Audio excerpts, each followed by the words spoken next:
hard for the culture. They placed us behind, so you know we gotta get back. It's a lot of things that you gon' face in this world when your skin color is black.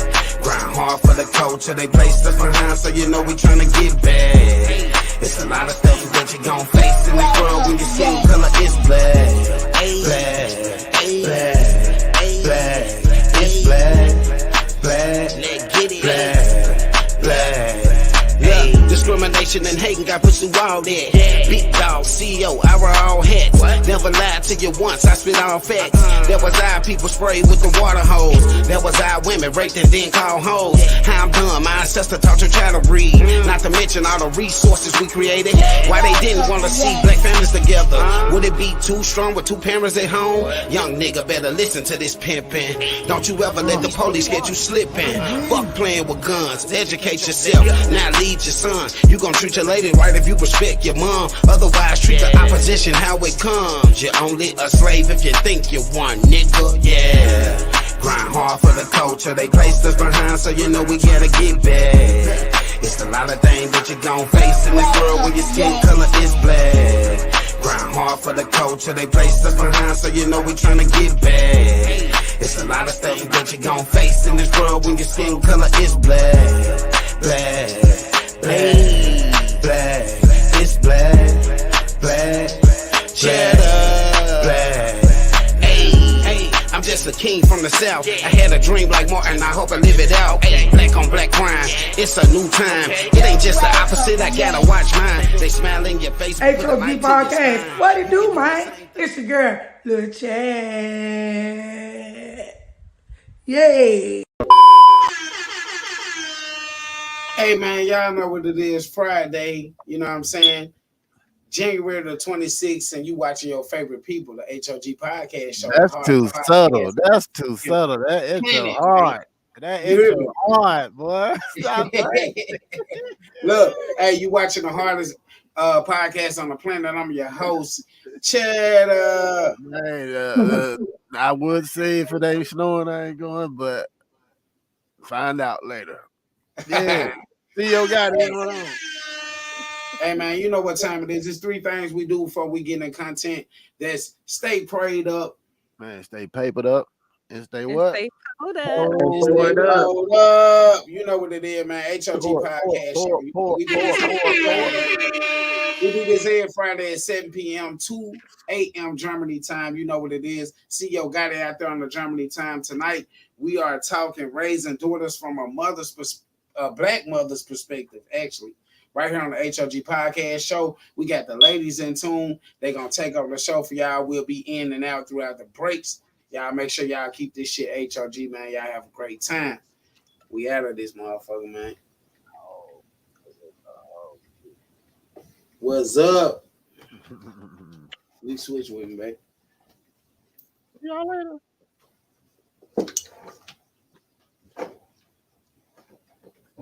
In there. You look pretty, Sheena. Thank you, Lil. I'm just chilling.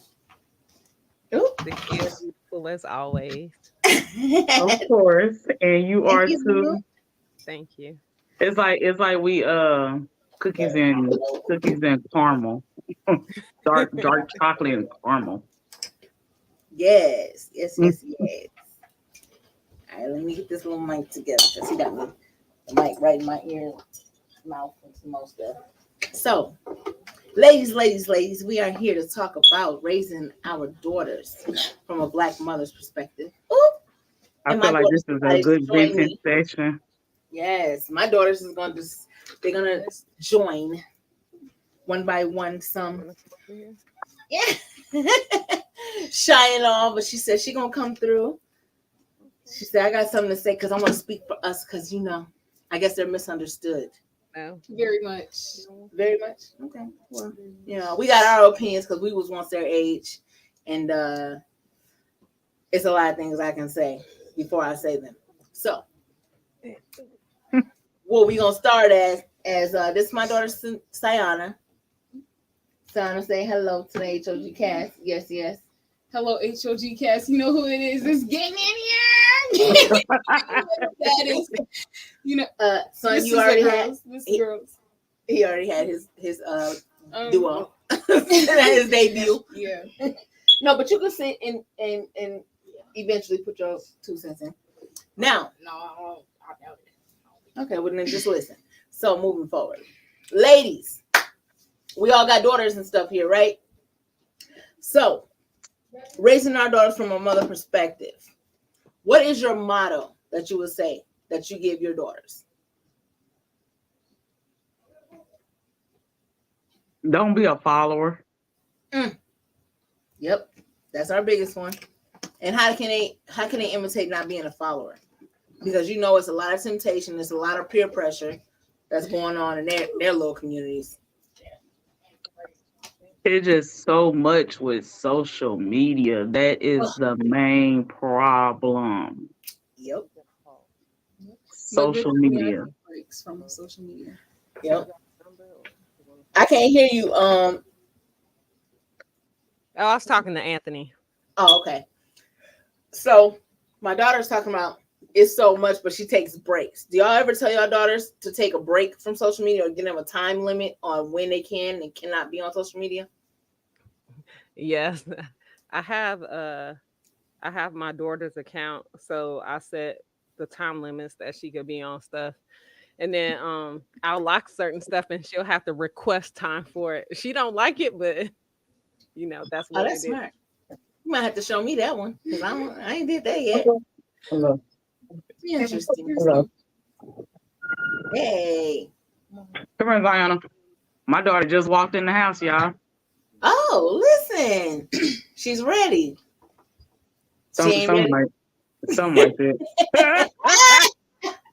She's like, hey, look, I might join, but if you play with me and something like that. This is my daughter, Ziona. Hey, honey. Okay. I see. See, that's one of the big keys right there. Y'all with those pretty long braids past your tail all the way down to your ankles or kneecaps at least. My husband was so against it. And I was too at first, but then I started seeing a lot of girls with it their age. And I'm like, oh, that's their new era. But see, I feel like with her, she's 5'7". So she's 5'9". Look, Bosky said Lil Wayne. She's 5'9", so I feel I feel like she deserves it because she's so tall. I don't like it when it's the short girls that had their hair all the way down there like that. That's just not cute to me. Okay, I got you. See, I just look at any girl that looks a certain age, and I be like, "Ooh, baby, you don't even know what that means to these perverts out here." No, they don't. It's not their fault because when I was young, I was developed. And I had to deal with these older men looking at me a certain type of way, regardless of whatever. And I had to deal with the fact of, oh, they're looking at you. I couldn't stop that I was developing. So did you want me to dress like a boy and look like a stud? Or did you want me to be feminine and be myself and let a pervert be a pervert and just be able to block them off? And I think that's what these girls are dealing with right now. It's okay to dress womanly. I don't like the fact that my daughter do like belly shirts because I don't like it. Like I can't stand it. I just can't stand it. But I deal with it, but I can't stand it. So how do you deal with it? I roll my eyes and keep on going about my business. I literally roll my eyes and she know I can't stand it because I give her nasty attitude and she finally go change into something different, but we have it out. Okay. Till she get tired of me, then she'll go do. Now, little mama, you and my daughter, do y'all understand why we feel a certain type of way about y'all dressing with your belly shirts at y'all young age? Do y'all understand really what that means when y'all do that? I do, but I don't. I do, but I feel like there's certain points to it, like a certain age, like that y'all shouldn't mind. Like as you get older, you should be allowed to. Wear stuff like that. I agree. I agree with that. Older, but 18. Not at 16. 16. How old are your daughters? That's on the show. I'm 15, my baby about to turn 16. And my baby's 16, and she'll be 17 in the summer. Okay. Grace is 13. But I have another one, Leah. She's 16. She just turned 16 on the 18th. And sometimes she'll wear like a belly shirt, but mostly in the house because she is very developed. She don't want to get on the show. But sometimes she try to like to have her stomach out. I don't like it because she is built like a grown woman. And I know when I was that age, I was built something like her. And it was many times that older men, well, maybe, like I was 16 and they were probably like 20 to 25 approaching me, trying to grab my hand. And I didn't really know what to do in that situation because it's like, don't touch me. But then like, I don't want to reject them because I don't want them to do anything. So, I mean, men are perverts, some, and they gonna do what they do anyways. But it's like you don't want to put yourself out there to attract that type of attention because well, you know how to deal with it if it comes. True. But that's the thing I be trying to tell my baby, like all my daughters. Y'all gotta understand that the attention y'all bring when the chaos comes, it's your mom and your dad that's there to fight that. So how can y'all eliminate that?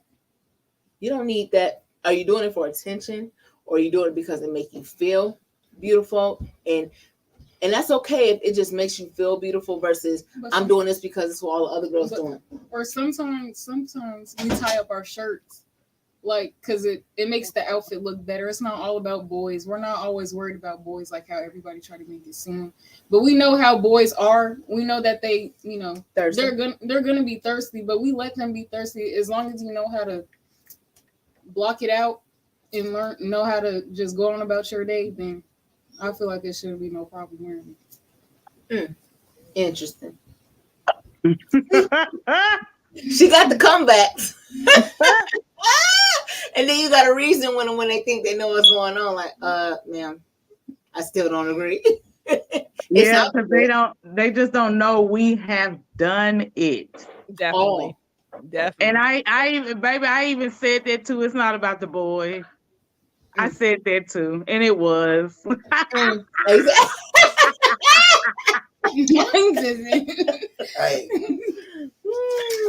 done did it all. I have did it all. Comments. You click right there. Definitely. See the comments, and then if you want to take it off, you go back to it. You can keep it on the comments because I ain't gonna be able to see them later. So, do y'all daughters like to do different TikTok videos and stuff? And oh yeah, mine love TikTok. How do y'all feel about that? Now, what about the TikTok? The shaking the burger and then shaking the booty. This one right here, she loves to do her TikTok videos. All of mine, all the way down to my 12-year-old, they love it. They TikTok queens and kings. I don't mind the TikToks. I ain't gonna lie to you because that's their new era. We had our little we had Livewire. They don't understand that part.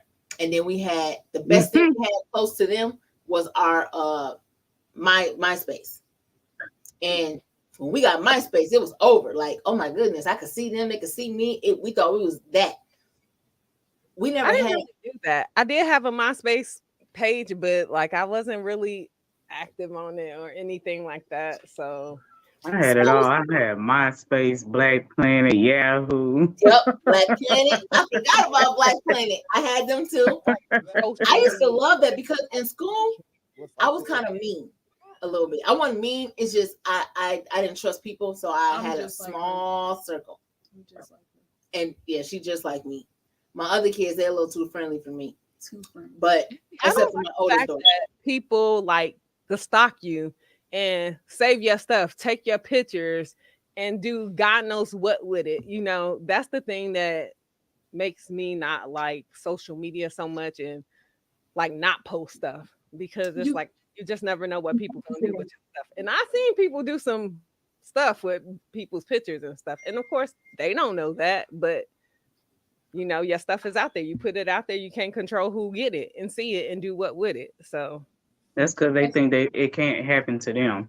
That's what they think when they actually can. You got to know social media from real life too. Yeah, you do. there's certain things you know you're supposed to post and not supposed to post. You can have your account on private, but still you gotta know what certain people you got on your social media. True. You gotta watch what you post at all times because people look at it different ways and they'll talk about you, but you gotta be mindful. Put this speaker back down. Mine.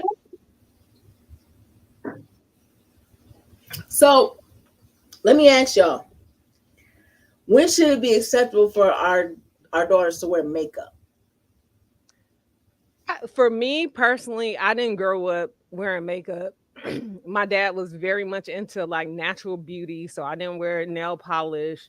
I mean, I wore maybe like chapstick. That's really about it. So me as an adult, like going into beauty school and stuff, like that stuff was so beyond me because I did not do it at all and really didn't have any type of interest in it. So when it came to putting on makeup, like I like it, but like I don't feel comfortable in it because it's like it just don't look like me. I like it, but it's like, but I like the way I look without it. I'm more comfortable in my own skin than having makeup on. But now my daughter on the other hand, not this one, which she like a little bit of concealer. She like her little tinted lip gloss and stuff.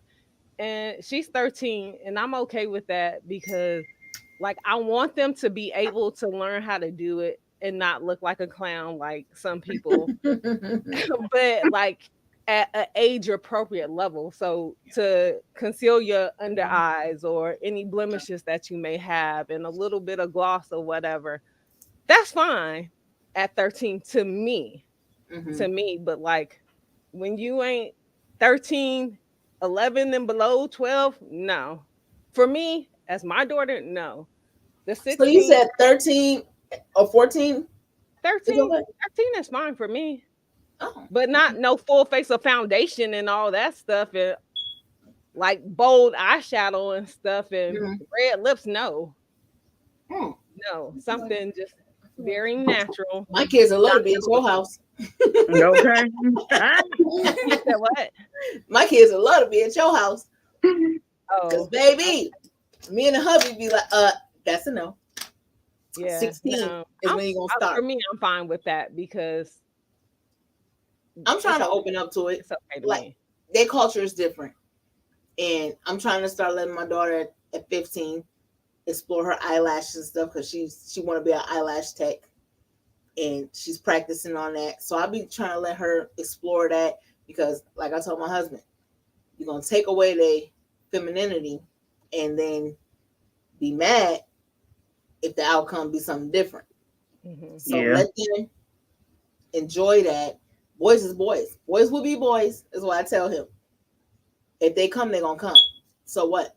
As long as they got that mental strength to block out and or handle them correctly, they got dances to go to. What you expect them to do when they go to their junior prom? What you expect them to do when they go to homecoming? Who they gonna go with?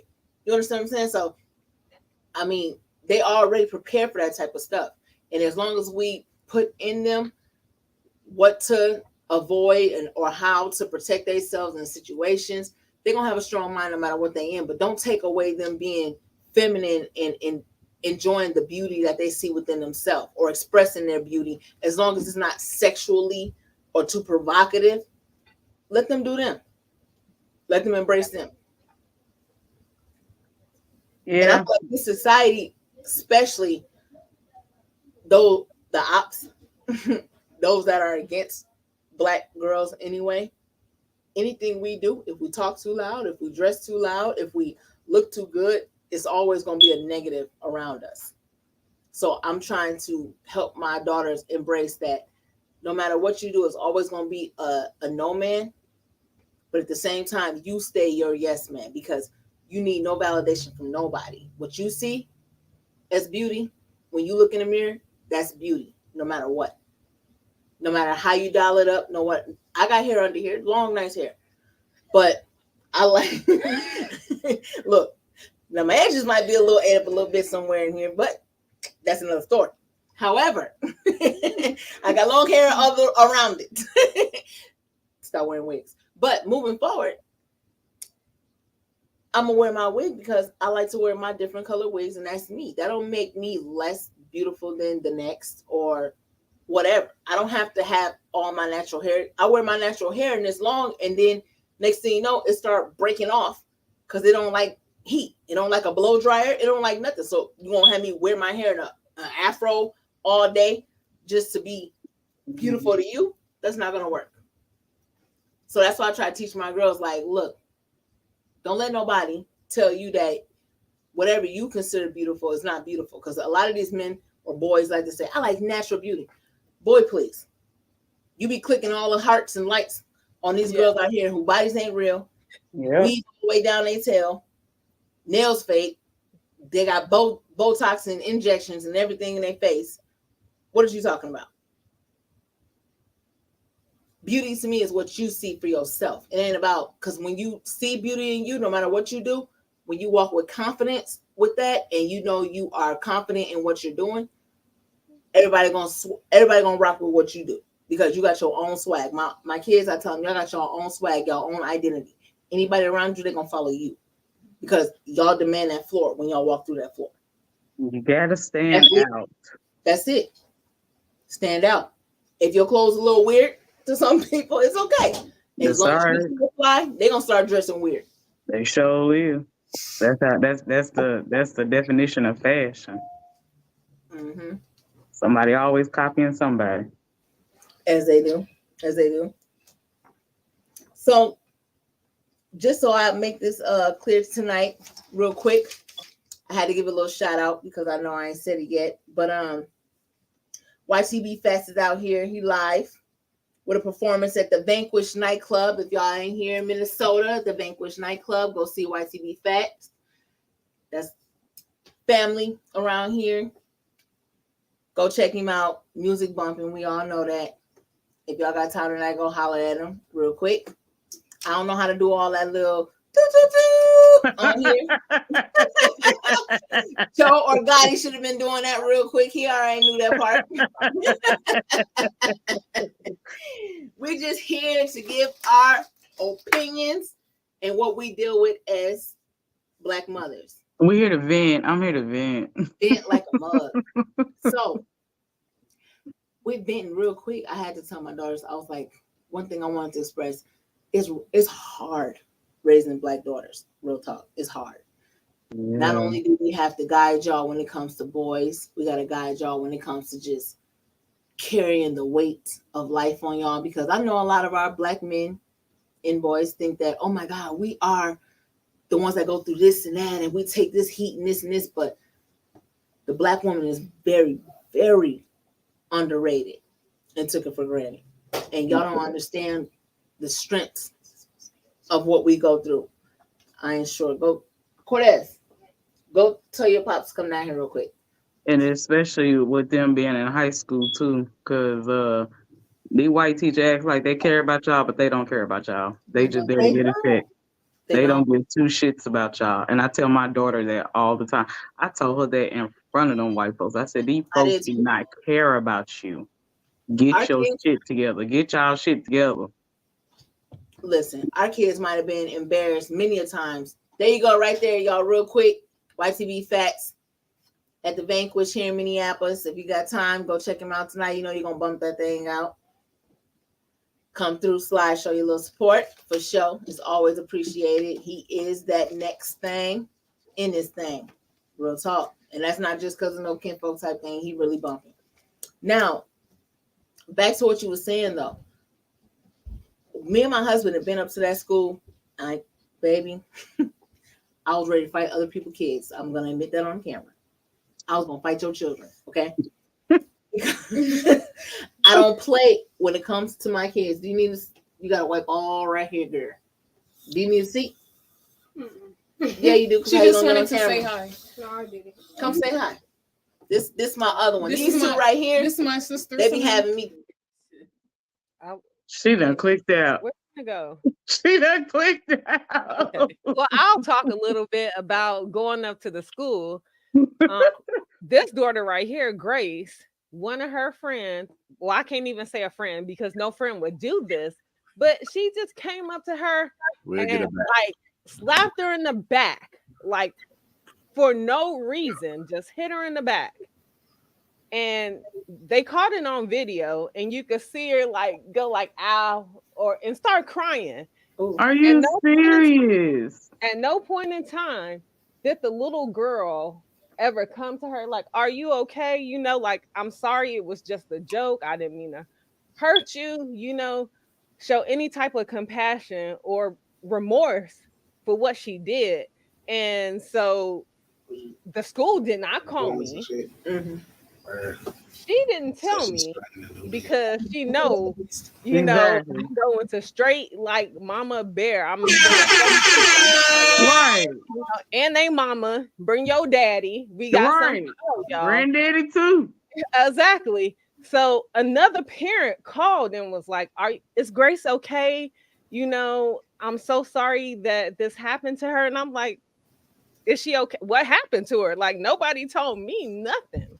And she was like, "Oh, I'm sorry, but you know," I was like, "Just tell me it's okay." She was like, "Aubrey, her daughter came home and told her what happened in school and how the girl hit her, and you know, nobody did anything. No adult did anything because you know they have lunch monitors and stuff like that. Her friends had to like console her and take her to the office.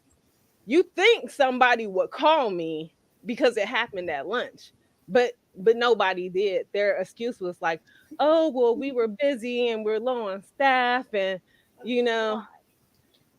Grace, So I next called the time school. you take I told that her bitch like, "You going hair, up to school? you wrap her hair in your Together." fingers, and you take that bitch head and you punch her head down into that table This until one your here. arm gets tired, Grace. Do you hear I'm me? trying to stop the violence, okay? Okay, sorry. Let them know I'm on my way. I'll be And pulling show up. her You know, that you do not play with her somebody, like something's that. gonna happen. That's And crazy. I did go up there that day, talk to the vice principal. He was like, you know, we got this all under control. You know, we took action against the little girl and she's been punished. Call another friend because her nephew goes there. I said, hey, call your nephew and see if that girl is at school. Lo and behold, the girl is at school. So what was her punishment? I don't know because she's still chilling at the school. She It don't black matter. or She was white? still at school. She should have been at home. She shouldn't have been. She should have been suspended. So I called back up to the school. Like I thought she got punished because her being at school is not punishment. Why she at school? Oh well, we can't tell you what was done with the child. Well, I already know she at school because I got people in the school telling me, yeah, she is at school, and you know she You gets to right. be around the kids too. She gets to go have lunch and stuff. Why she still get to be around my daughter and stuff when she wasn't even the only child she hit. She slapped another child too for no reason. Like people for no reason. I said, so if she came up to you and slapped, no, I said, if I slapped you and was like, oh, I'm sorry, I was just playing, would that be okay? Like, because I guarantee you, if she's hit a teacher, it would have been a problem. She would have been suspended. The police probably would have been called. All kinds of things would have happened if she hit a teacher. But because she hit my daughter and another child, like that's just supposed to be okay. You know, that's not right. I was like, I'm filing a police report. I'm gonna get an order of protection against. I'm gonna do it all. Like since y'all As not you gonna should. And you they need to go to the no, please don't do superintendent. that. We like to That's have what I'm talking about. in-house, you know, and then she was like, no, mom, don't, please don't. I don't want you to do that. And I'm like, of course the little girl was black. So it's like, okay, well, I don't want to do that because people have black little girls, black children in general have so many things already stacked against them. But like it has to be some type of boundaries too. Like you You can't just gotta stop do somewhere. these actions and no consequences follow behind it because it's going to be a day when you do something and a whole lot is going to happen behind that, you know. So Then she gonna wish that she was stopped a long time ago. yeah, exactly. And so I asked for a parent meet with her mom and her dad, but she was like her grandma had guardianship of her. And then Mm. they were like, well, the grandma, she's older and she's They always got an excuse ill, for us and meeting she together. has like she doesn't drive, and she has a caregiver, and she has oxygen, so it's going to Mm-mm, be really hard for her to get out. And I was like, mm-mm. I don't give a flying boop, boop, boop, boop, because I need to talk to somebody. Either I'm going to Exactly. talk to her guardian Or so I'm she gonna can whoop her. understand what happened, or like I'm gonna file a police report and take actions like that, because like some Exactly. can't nothing just not be done. You know, that's not right. So, I ended up going up to the school with the grandma, and we talked, and she was like, yeah, when I found out about that, first of all, I want to say I'm so sorry that that happened. I beat her ass. I just want to let you know I beat her ass. I don't play that, and blah blah blah blah blah. She seemed sincere because she did seem old school, but I was like, yeah, that was totally unacceptable. And she was like, we've been going through a lot, and I'm trying to get her stuff together because this yada yada yada. I mean, it was done and over with, but I was like, at the end of the day, like either you could check her or she gonna get checked, because it won't be a next time. But putting hands on my damn daughter, that ain't gonna happen. It That's ain't gonna happen ridiculous. again with anybody. Period. For sure. And it's sad because with my kids, it be like they've been in a situation. My other daughter right here, Sanaya, joining the clan. And mind you, they're 10th and ninth graders. So we got 5 of them. 4 of them are girls and 1 boy. So if y'all don't know, the ages or the range is 12, which is a girl, 13 is the only boy, 14, 15, and our 18-year-old. So we've been in and out of going up and popping at them schools ready to fight kids, especially me. I don't tolerate the foolishness, and I will whoop your child, bring your child to you, and you can come up there or wherever, and we can do whatever we got to do. And I'm not saying I want to risk it all, but I do not play about my children. And I know there's many people that feel the same way. So at that point, we go hard on our kids when they wrong, and we make sure that they pull themselves out of whatever foolishness they may be involved. We hold them accountable to everything. But when we see the picking, we dissect that. Me and my husband, we don't jump to their side. We be straight ready to dissect the situation. And then when we see that it's some foolishness on this end and the teachers don't want to get involved, that's the biggest thing though. Our kids' school has been dealing with that whole, they don't want to see the black families sitting together at the table and trying to squash stuff. And we make this clear to them, like, listen, y'all are irrelevant. There's only so much y'all can do. They're not going to listen to y'all like that. They're going to hear y'all, but they're not listening when it comes to the students in the school saying, forget what the teacher say, at such and such a clock, we're meeting up and we on this and this and this. So whatever you said out the door, that's where the parents come in, because we are those authoritative figures that they can't go against, or they're going to have real consequences too. So why not have us sit at the table and make sure these kids know, hey, look, both of these parents, we're on the same accord, and this is what it is. And if y'all go against that, this is what's going to happen to both of y'all. Because it was an incident in our kids' school, not to get so deep into it, but it was where it was some picking stuff with some other kids with our one child that don't get into nothing, just a straight square is what they call them. And it was a boy playing with her. Now she the baby, and she's at the school with her brother only. And of course, he wasn't going to allow that to happen. So he like, look, she kept telling him what was going on. He said, look, tell the teachers. We all told her to tell the teachers, tell the principals, all this. She did all that. Teachers witnessed it, kicked the little boy out of the class for a moment, blah, blah. But y'all didn't do nothing. And we made it clear that anything that involves our children, contact us so we are aware of what's going on and know what measures y'all took before we take the next step. They wanted to shut that down and make it like it was like they had it all under control. So my son checked the situation. My daughter checked the situation and was up.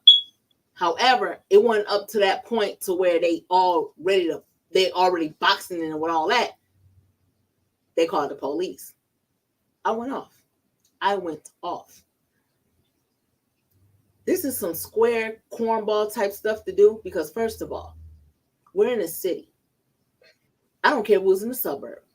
You calling the police on black children and you letting some itty bitty 75, 95 pound soaking wet kids make it scare you or make you say that you didn't have control of the situation to where you had to call authorities. And we've seen where authoritative figures have came in the picture, shot kids because they're cowards. I ain't gonna say all y'all, but a lot of y'all have done some coward behavior type stuff where y'all shooting kids, tasing kids, slamming them on their head, whatever. And then you're gonna put parents where I will go up with the law about my children.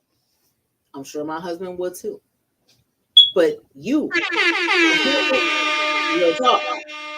real talk. But you 250 pounds, no soaking wet, mean to tell me that you couldn't grab a child by the shoulder and say, come over here, sit down. Exactly. You, little one, come over here, sit down. And I know there's people that are like, yeah, but these kids do this and this. Baby, stop being a teacher. Stop being a teacher. Because teaching, if you are up to date with their age, it's not just about teaching. It's about showing and showing them that you got them, showing them you're there to protect them, as well as showing them what they might not understand. Because nowadays, it ain't about reading. Sometimes it's about demonstration. So if you sitting here telling me that you can't break up a fight, which one of the staff told us that they said that they can't break up fights because they aren't trained to break up fights. Why are you here? I'm not trained to karate kick you, but I kick you in your chin if I have to. What do you mean? What do you mean? If I see some kids at school getting it in, you think I'm not gonna stop them? They don't have to call the police. Exactly. They can infirm the So parents. this Jay Scott said they're not allowed to call the police, or they're not allowed to touch the kids anymore. They have to call the police now.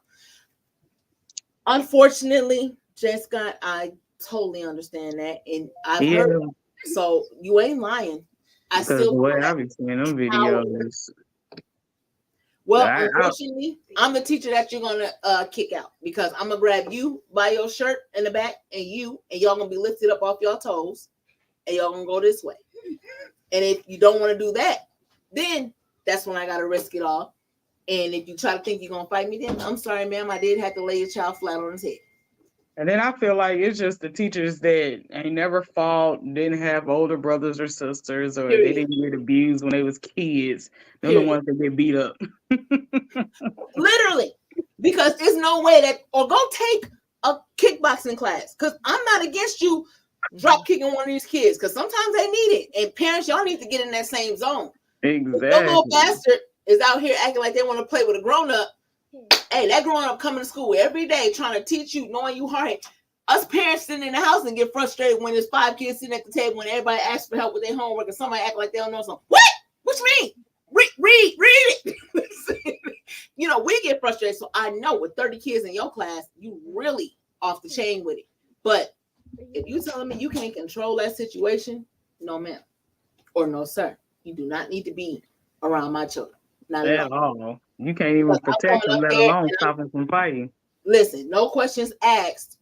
I'm gonna need you to come over here, little man, so I can show you something, little lady, and then go get your parent so we can talk about it. If she don't want to talk to me, I'm gonna handle her too, and we can go up from there. I don't give a damn. I'm not the baddest, but I'm next to that hoe when it comes to my kids. Excuse me.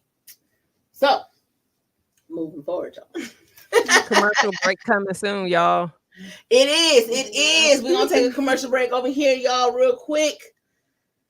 For all our subscribers, y'all can Cash App, send those little stars and stuff to support the podcast. Send $10. Of course. Just playing. No, she ain't playing. I'm not.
Oh gosh, we're back on. We're back on. Yeah, we back on, man. Welcome back to the H.O.G Podcast. The episode is Raising Daughters from a Black Mother's Perspective. Make sure y'all hit me out there in podcast land, man. Shout out to the hogs and the hog guests, Auntie Mama Tina in the building. We got Jay Scott in the building, man. We appreciate everybody that come through and drop comments on the podcast. Shout out to Dave Willis. I'm going through y'all comments right now. He said shout out to the Lee family. Who else we got? Of course, we got Cho in here, in the background, dropping comments for the ladies tonight. Who else we got? Mar Kappa. Boy, you got a name on you. Shout out to Mar. I'm just gonna keep it short like that. Shout out to Mar. Appreciate it. One time. Who else we got? When will this? Auntie Mama Tina, thumbs up, hit that like, subscribe, do all that, do everything you got to do to be a hog and a hogette, man. Merch, about to drop the merch soon, man. Merch. Y'all back live, you know what it is. Show up and show out. Hey man, also we want to give a shout out to YTB Fats. He in the city of Minnesota tonight, representing West Memphis, Arkansas. You know what I'm saying? First artist to do it big for us from a signing and from West Memphis. So shout out to YTB Fat. He performing at the Anchorage nightclub tonight in Minnesota, the Vanquish. And then also we got my man Wicked Sparkling. I met him today at the liquor store, and basically what he do is make THC drinks and stuff like that. He got a couple different flavors. They do different things like that. What flavor that is right there? What flavor? What's the flavors? They gone again. Well, my brother and sister on here. Hey, Lucy. Hey, Chica. What? My brother and sister. Woo say bad ass. What's going on? Woo say bad ass. Yeah, my brother. What's up? What's up? Yeah, man. Hey, we still in here though. It's just some technical difficulties. You know what I mean? Because we keep bumping the laptop. But this is the mimosa flavor. This is the mimosa flavor. It's branded by Wicked Sparkling. This is here in St. Paul, Minnesota. It's a local brand. He makes THC drinks, low calories, different things like that. It's like probably 55 calories total, and the carbohydrates is way less than that. So you know what I mean? Y'all tap into his brand. I think his name is Mike. I had his brochure, but I misplaced it somewhere. So we're going to let the show keep going. We appreciate y'all for tapping in. Also, if anybody got birthday shots out, you can put them in the comments, and we'll be due to make sure that the ladies check into the comments and send that shout out. You know what I mean? We appreciate y'all for tapping into the H.O.G Podcast Show. Y'all keep it prayed up, papered up, and pulled up. That way. On that note, ladies, after the little stressors, y'all want to take a little shot to that? Baby, can you bring me something now, please? Yeah, that part. Because this little mixer's not doing that. Pulled up.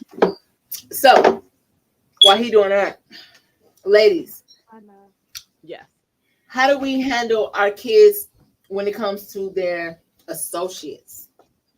This is a big thing for the. Oh, she breathes real hard. How do we handle the associates? Like the female friends or like male All friends? of them. No, because see, this one, she has more male friends than she has female. This one has more female friends than she has males. So I used to have more female friends than male friends, but then, yeah, you know, the drama that surrounds that, Yeah. she just couldn't do it started no putting better. it. I've always had more male friends than Me female too. friends. Me too. And I've only always had at least 2 good friends, but I've always had one best friend. Yep. That's it. My circle's so small. It's smaller than a period. That's how small my circle is. Literally. I talk to my sister every day, 20,000 times a day. Ain't nobody closer than your sister and your mama. Nobody. And you know what? My sister passed away, but that was my dog. That was my best friend. Even though she got on my nerves. Oh, Lord Jesus. But baby, she can stress me out, make me want to fight and all type of stuff. But if she say jump, I'm jumping. How high? Look, there go my sister taking her shot with us in the comments. Ready? My sister, that's Go my ahead, sister. sis. And that one gets on my nerves. Shika, Yes. go ahead, Shika. Shots to you too, sis. Yep, Nothing my like a sister. sister. I be telling my kids, ain't nothing like a sis. It's not. It's nothing like a sister, and that she protect me like she's the oldest. Look, mine did too. Like, Yeah. Ma'am. I got this. I got this, man. I loved it though. My little brothers too. Both of my brothers. Woo, baby. Couldn't tell me they weren't the oldest. I love my dogs. And then Ziana, she's the only child from me. Oh so man. That's a bond though. That's a bond. We trying to get it there, Sheena. I know it's a struggle, I should say. Yeah. It's a bonding struggle. Yes, it is. She don't realize yet because she think the nitpicking you might do is you against her, but it's really you trying to develop her and guide her. Yeah. Because like my kids, we be bumping heads. Don't get it twisted. I be ready to put the hands on the girls. I love them little ladies, but I be ready to knock them down. They know. And if you think you can hang with me, I'm gonna show. Okay. But I love my daughters. Know they know I love my babies like it ain't no tomorrow. But I be telling them, listen to me because I don't tell y'all everything I've ever been through because I don't have to. Right. But when I see you experiencing something I've done or been through, then I communicate that to you. That's natural. When you sit there and tell your kids every single thing before they even got a chance to even explore that or think about that, you're opening them doors to make them curious. Mm-hmm. And then kids are curious. So then when they run and do that, they look at you like, oh, you can't tell me nothing because you did it before. And now you battling having to knock them down. For instance, smoking weed. Yeah, we know it's legal, blah, blah, blah. But when you're doing it around them, I'm grown, you not. Well, here's the thing. Their peers are doing that as well. So now you got them in a situation so where they seeing everybody around them smoking and thinking that, oh, this is no big deal. But you're grown and your smoking is different because you know I ain't gonna smoke in a vape. I ain't gonna smoke with this type of leaf or this or this type of blunt, blah, blah. I'm gonna smoke this way because I know it's cancer free. I know I can get high and not worry about this or that. You know what I'm saying? When you're older, you think different about how you move. These kids ain't seeing that. They're just saying, oh, you got high as weed. This is what it is. In their day, they doing these vaping and this vaping is vicious. And they don't even understand that part. They don't even realize how that's killing them. Killing them. Literally. It's worse than cigarettes. Worse. We used to get told Black and Miles was worse. And they was. Yeah, we did. One black is like 20 cigarettes. Yep. Vapes is blowing out your lungs, G. Blowing out their lungs. Yeah. And I be telling them to watch y'all friends or y'all surroundings and not fall into that. I'm not going to encourage you to smoke weed, but don't be dumb and do it the dumb way. You're going to do what you do outside of me. I'm not giving you permission. But if you're going to be crazy, be smart about what you're doing. Be smart about what you're doing and don't let me find out. That's my thing. Just don't let me find out. I don't give a damn how stupid you are doing it. Don't let me find out because when I find out, I'm on your ass. And I get that part. I tell my kids don't do it. And if you see your friends doing something that you know you shouldn't be doing, I mean, you could tell them like, that's not right. We shouldn't be doing that. But if they choose to, that's them. But you should walk away. Like I encourage you to walk away and not be a follower and do something that you know exactly. You either gonna be a follower or a leader in that situation. Or many times, people, oh, come smoke with me. Like, no, like me personally, I just didn't see that growing up. I didn't see my mom drinking. I didn't see my dad drinking. I didn't see neither one of them smoking. I mean, now that I look back, I found many Crown Royal bags and stuff. So somebody was doing something, but we were never exposed to it, you know?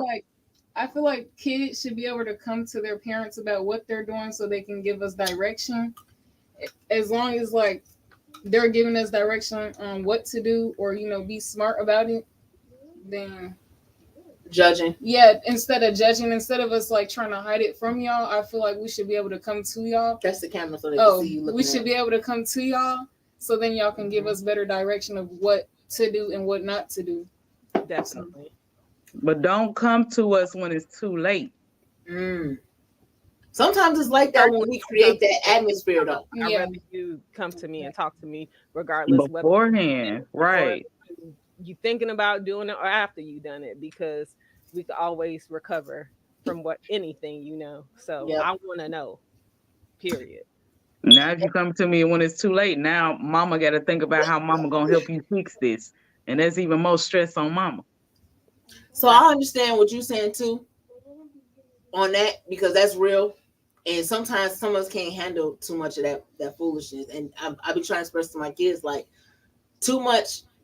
I've seen friends that's overwhelmed to the extreme when they going through stuff. And then to add their kids' stress on top of that, it's like some people have a breaking point that's way less than what you think. My thing is I'm back to what you said, Ms. Ryan, is drop it to me how you drop it to me. I'd rather you tell me, because if you out here smoking, 9 times out of 10 you smoked already. So at this point you telling me after the fact. But I'd rather you tell me after the fact than not tell me at all, and then you turn around smoke and somebody lace you. And now you dealing with some stuff that you don't even know what you got going on. You see what I'm saying? And at first, you're gonna be hardcore and that's dumb and this and this and this and this and make you listen, you're gonna go hard. But essentially that's not the right way to go, because it shuts them down. It makes them pull back. And then it's another thing when you can't do that if you sitting here doing that yourself. And then, okay, I see you doing this and this, and I'm grown. Nah, it don't work like that. Because if it's bad, it's bad. Just tell me I'm not old enough to be doing it. That's like drinking. If I found out my kids was drinking, instead of me breaking them down, hey, look, you're not old enough to start doing this. This is what it does. Let me educate you on what it is, right? So what you're saying is saying I'm grown is saying I'm grown is hood rat, and saying you're not old enough is professional. Okay, you need to. That's what I'm learning. Okay, I got you. Okay, you could say that too. Okay, I got you. You could say it like that too, or you could just say, you know how we hit that with the do what I say and not what I do? Yeah. That's 50s. That's not today. Today's kids is gonna say, "Bump, what you talking about? This is what I'm gonna do. You done did this, probably tomorrow." You know what I'm saying? So, translate. I brought you in this world, but I can take you out. Translate. There you go. There you go. Because they don't understand that one. and don't. Because I make it very clear. Hey, sis, the way you came out, I'll push you back in. It might be hard, but you'll go back in. So, at what age do you think is okay for your kids to date, especially your daughters? Come on, little one. I knew that was coming. This is touchy. You know why it's so touchy? Because when I be realistic with myself, anything. This is very touchy. And the reason why it's so touchy, no, I ain't gonna move it. The reason why it's extra touchy is because it's a hard thing.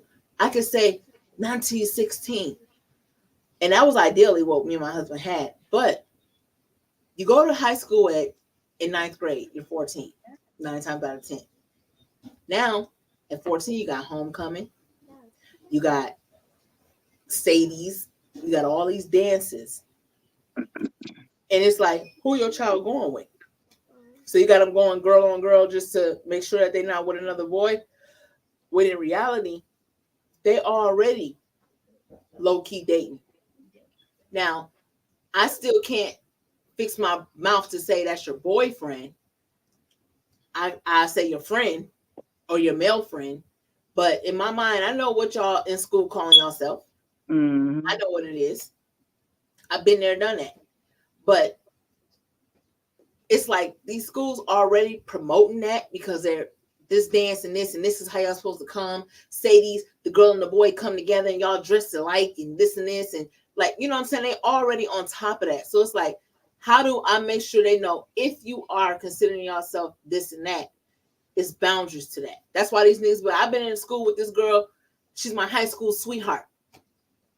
Well, what you call high school sweetheart? Because if you say 11th grade, which is 16 and up, that was only 11th, 12th grade. Really, she's your college sweetheart.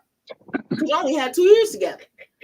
But no, they're talking about from the first time, 14 in 9th grade, all the way up through them 4 years. And then moving out. And it's like, that's the reality of what we're dealing with. So my thing is just making sure they know, just because he's your male friend or boyfriend, that don't mean that y'all cross this line or that line. This is the boundaries that y'all create. This is how y'all build and establish on a respectful level. Y'all are building a bond to respect each other in life, moving forward and encouraging each other to grow. And then this is what y'all going to be on in the future. And that's the hardest part, especially when they only got somebody in that group only has a parent, a father, or only a mother. And then you dating somebody got 2 parents, and then you getting told different things. And it's like, it's a battle. It's a strong battle. But you can't shut your kids down and make them, when you hit them with a bunch of no's and no explanation, they shut down. And that's when they secretive and doing everything behind your back. I'm going to create that open door. I ain't your friend. I'm your parent.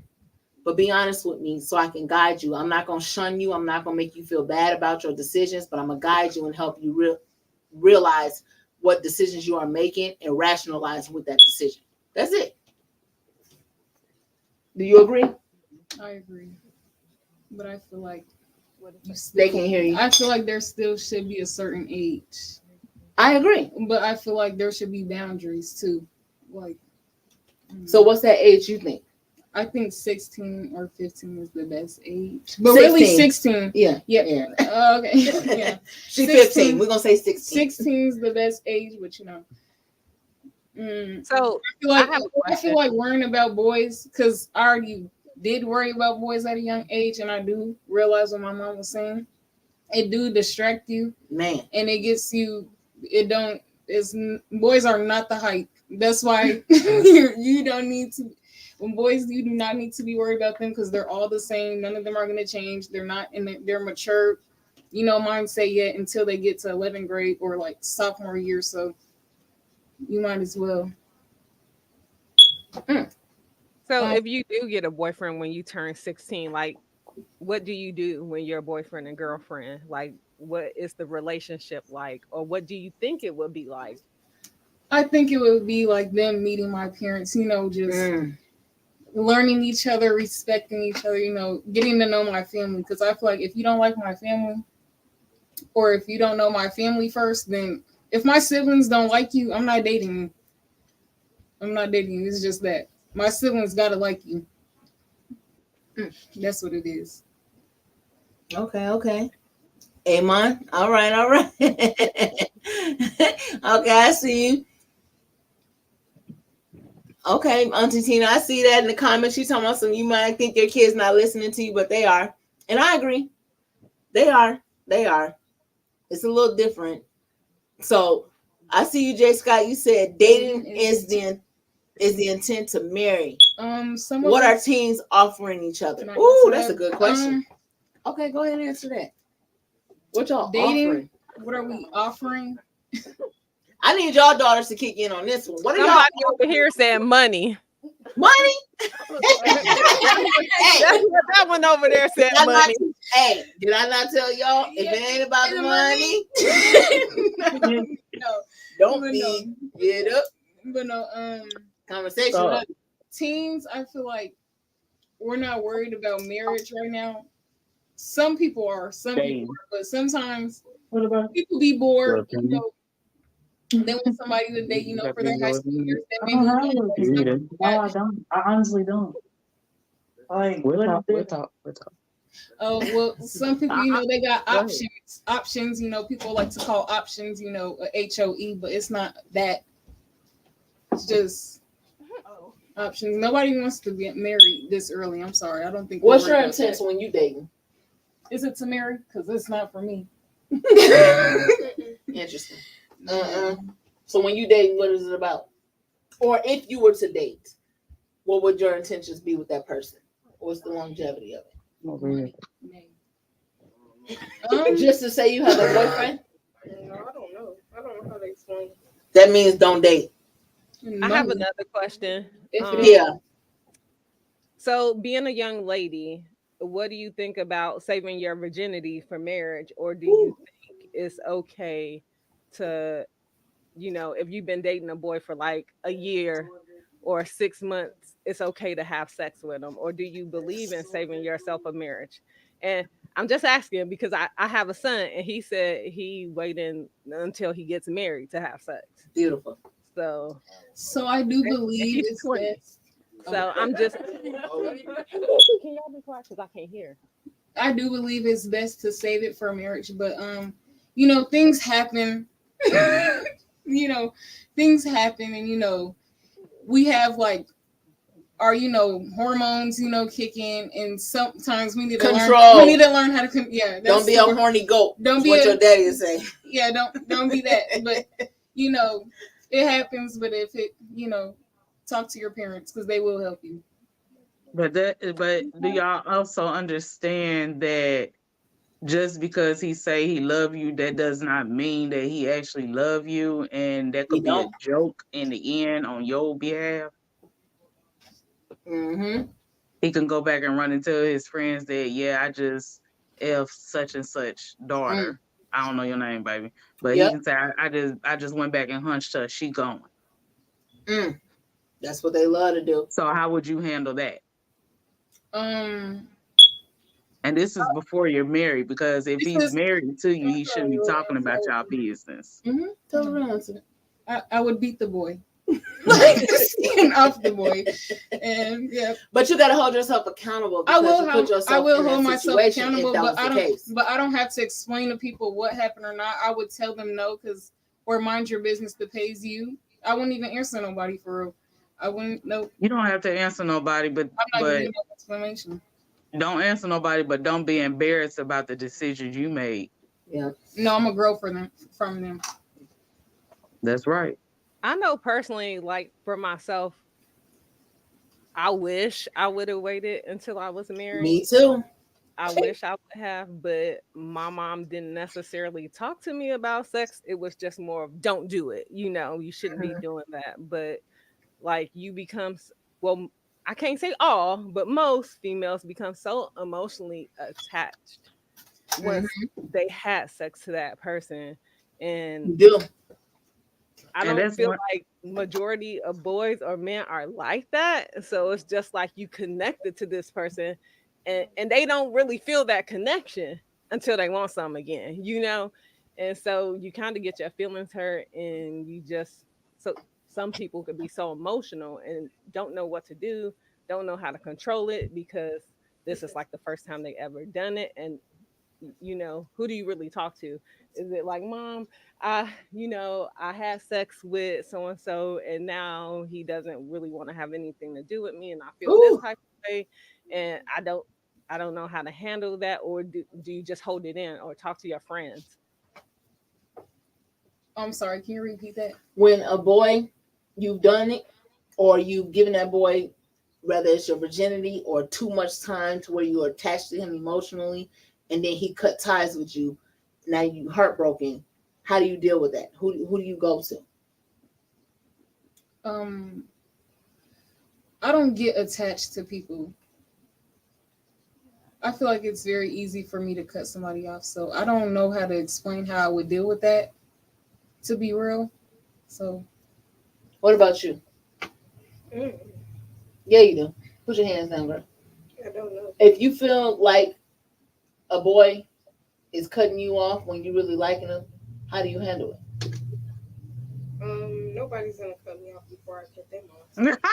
That was a bold answer. I love her. He's so irritating. The question was not that. That's not the question. The question is if. Right, but they would cut me off before I cut them off. So. Okay, so listen, they can cut you off without telling you. That's what you don't understand. They can cut you off by already moving different. But I feel like if you realize that, like, when boys start to get dry in text messages, or they act like they can't answer, or just moving weird, you just cut them off like that. It is not that hard. Mm-hmm. Well, let my baby answer. What you think? Where you at? I agree with her, honestly. Like, if he doing some weird stuff and you peeping that he not doing the same stuff as when y'all first started talking, cut him off. I wish. Well, see, when I was y'all age, I was cold hearted like that too. Exactly. I mean, when y'all get our age, it's not that easy. She's a Gemini too, so I am too, and I'm telling you, y'all clicking then. Listen. What yours say, Ryan? Baby, we can't hear you. Ryan, I can't hear yours. What y'all say? What were y'all saying? I said she acts like a Gemini, but she's a Capricorn.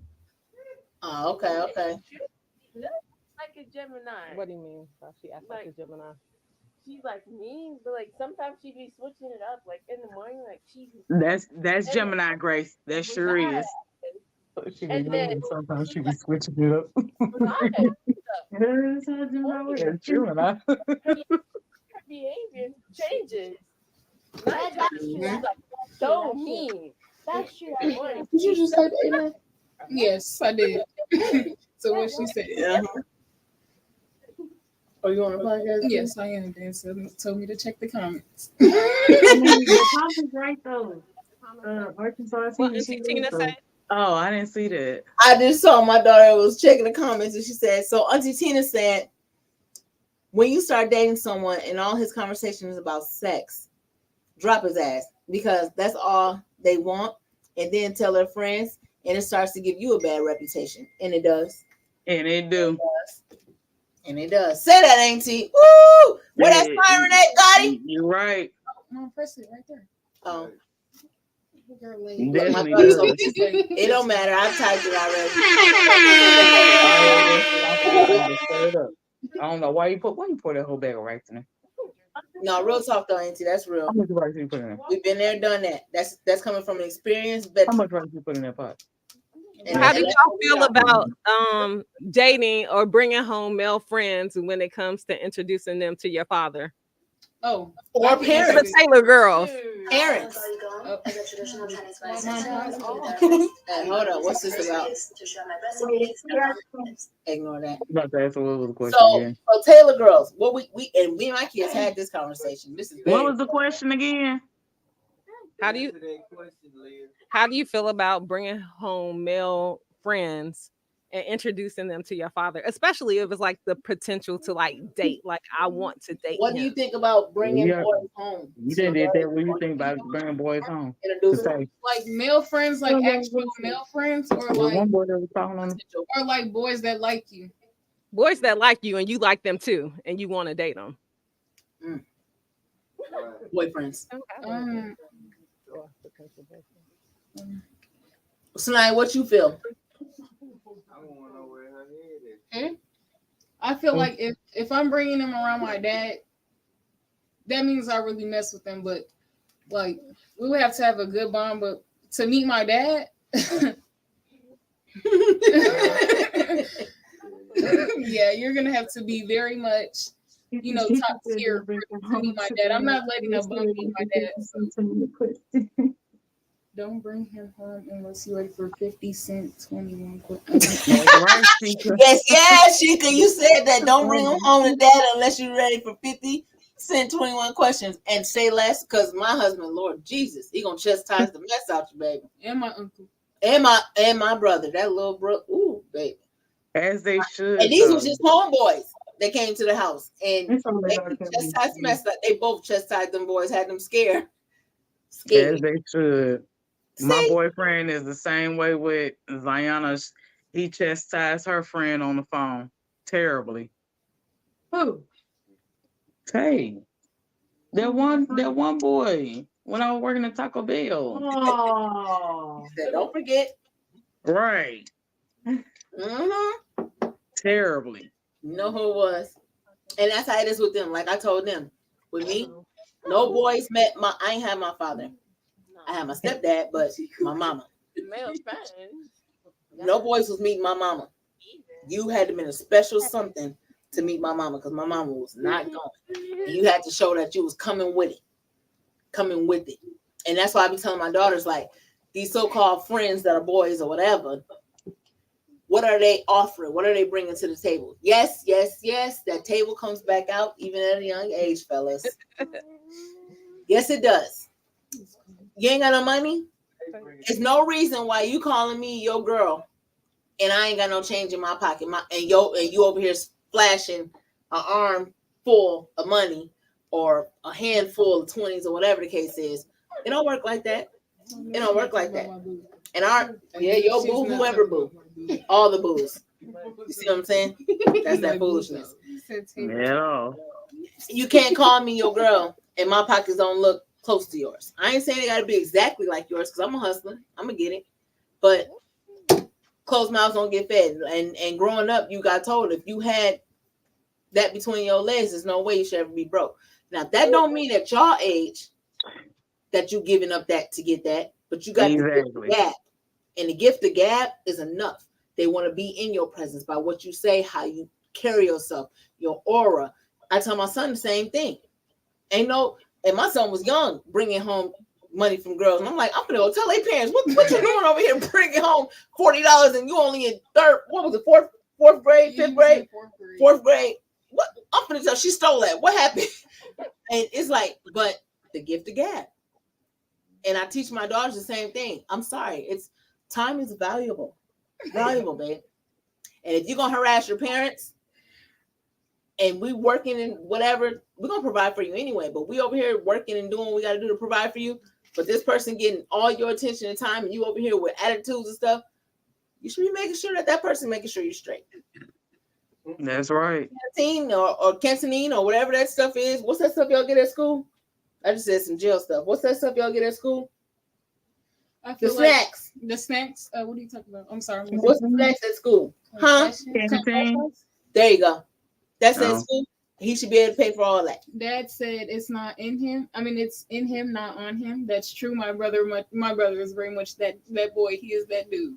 Okay, he is very much him. But he's not all that. Yes, Chochetta, because he has two parents that are just the same way. Yeah, but Jay Scott said daughters want to date. So what are they bringing to the table at a young age? Oh, I knew Jay Scott was coming with it. Let me sip on that. Y'all got your Hello, Jay Scott.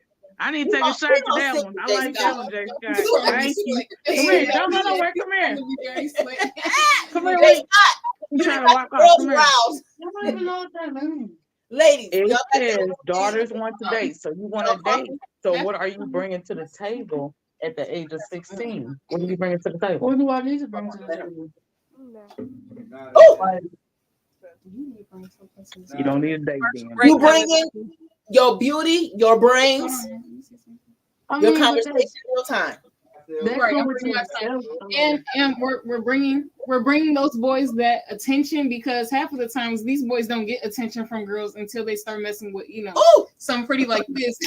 So when they start messing with some pretty, that's when they start to get the girls. That's how I know these Sheena kids.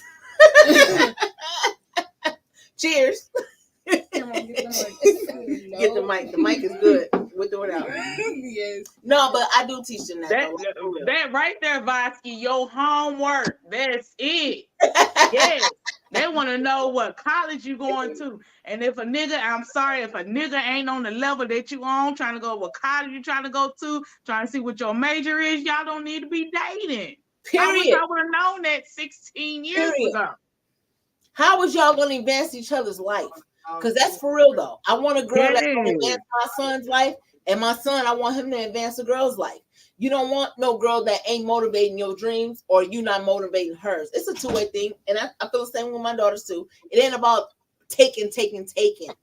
from someone else. And that's why a lot of our grandparents had marriages for so long, because they actually had dreams together. Commercial break coming soon. Commercial break. We're gonna take a break, y'all, for a little bit of content real quick. Check out this, what we got for our subscribers with the Cash App. You can send that to support to the podcast.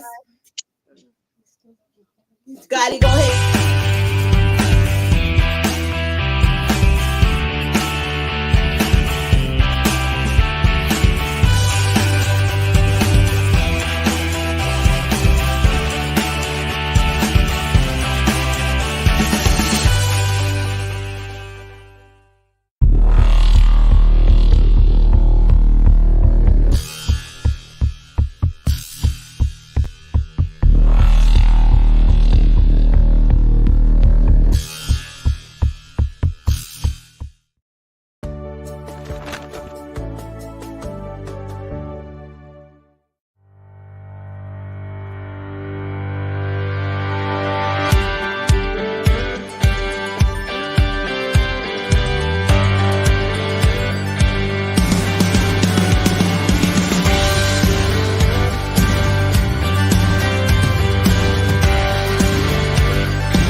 Yay, we back here on the H.O.G Podcast. Welcome back, ladies and gentlemen.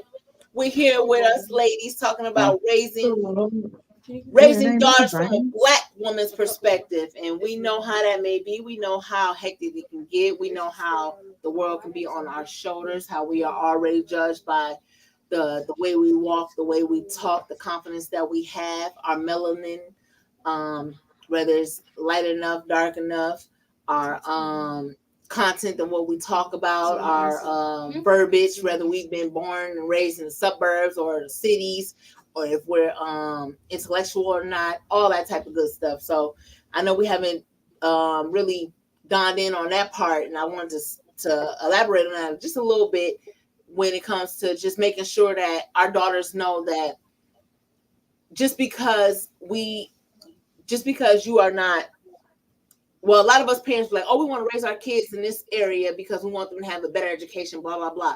But we know that, like my mom, she had me in a suburb, Prior Lake is what it was called. And I was the only Black person there. Let me repeat, only Black person there. So the high school and the middle school was across the street from each other. Literally, you walk across the little driveway, boom, you're at the high school. Mm-hmm. And no Black people. Just me. So the principal lied to my mom and said it was about a handful of us, but they were really East Indians. So they had the darker skin, but they were East Indians. Bye. I was tortured left and right. And it made me become real angry and violent. And I had to defend myself. So, I had to lay a few people down and get expelled at one point for defending myself technically. But it was so many days that I questioned the way that I talk, because I came from the city, the hood, before I came out there. So my whole perspective on life was totally different when I came out there. So I had to question, like, if I was good enough, or if my people was good enough, or whatever the case is. And it had me battling so many different demons. And my reaction was just violent until I had to really grab that connection with God, which is another thing with teaching our children, especially just all of our children. I try to emphasize on that spiritual connection to help you with, especially when you think you can't talk to your mom or your dad about your puberty or boys or your friends or bullying or whatever you think you're stressing and going through, or we trying to tell you you got to go to college, but you want to tell us that that's not really what you want to do, but scared of what we gonna say, blah blah blah, right? That connection, I had to really identify with who I am, what mattered, my value. And I think that's another thing that I haven't touched on with, or we haven't touched on tonight with, how do us mothers still embed in our children your worth, especially our daughters. You're worthy. Our sons too, but they did that last week. So today we focus on our daughters. How do you push and make sure you enforce that into your child, your daughter, that she's worthy? Rather, I don't agree that you rather live that life, because in my mind, you're worthy of living this life, but we have to accept that that is enough. And that's just as powerful as what we would have hoped for you. Somebody said, how do you deal with that? Somebody said, so how do y'all feel about teen pregnancy? We're going to get back on your teen pregnancy right after this, because that's deep. That's sad. We're going to get on that right away. But let's get on this one. So your question is what now? So basically, just how do we help our daughters know that they are worthy? They help them learn and that they are worthy and how to earn their worth. That's whether it's their dealings with colleagues, people, or I should say classmates, people. Well, it has to start from them, because they have to be willing to accept our advice. They have to be willing to accept our praises. Mm. I feel like so it if we start... Go ahead. I'm ma'am, sorry, Zakia. Go ahead. So I'm sorry, I cut you off. if we continue praising them, if we continue giving them our advice, they're either going to take it or they're not.